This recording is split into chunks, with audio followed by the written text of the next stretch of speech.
Hi అండి. ఈరోజు నా డేని జీరా వాటర్‌తో అయితే స్టార్ట్ చేశాను. వాటర్ తాగేసిన తర్వాత 1 అవర్ వర్కౌట్ చేసి 1 లీటర్ వాటర్ అయితే తీసేసుకున్నాను. 8:30 ఆ టైంకి క్యారెట్, బీట్రూట్ అలాగే కీర, అలాగే ఉసిరికాయ వీటితో నేను ఒక జ్యూస్ అయితే ప్రిపేర్ చేసుకొని ఎవ్రీడే కూడా తీసుకుంటున్నాను. ఎందుకంటే స్కిన్‌కి అలాగే హెయిర్‌కి కూడా చాలా మంచిది.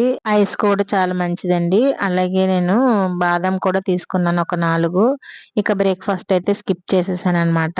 ఇక లంచ్‌లోకొచ్చేసి బ్రోకెన్ వీట్‌తో ఇలాగ ఉప్మా అయితే ప్రిపేర్ చేసుకున్నాను. దాంతో పాటు సలాడ్ తీసుకున్నాను. అలాగే బీరకాయ ఫ్రై కూడా తీసుకున్నాను. డిన్నర్‌లోకొచ్చేసి ఇలా వెజిటబుల్స్ అన్నీ గూడా వేసుకొని ఒక సూప్ అయితే తీసుకున్నాను. ఇందులో కార్న్ ఫ్లోర్‌తో కాకుండా నేను రాగి పిండినైతే యూజ్ చేస్తున్నాను. ఎప్పుడు సూప్ చేసుకోవాలనుకున్నా గూడా అందులో రాగి పిండైతే మిక్స్ చేసి వేసుకోవడం వల్ల చాలా యూజెస్ ఉన్నాయండి. హెల్త్ బెనిఫిట్స్ కూడా చాలా ఎక్కువున్నాయి.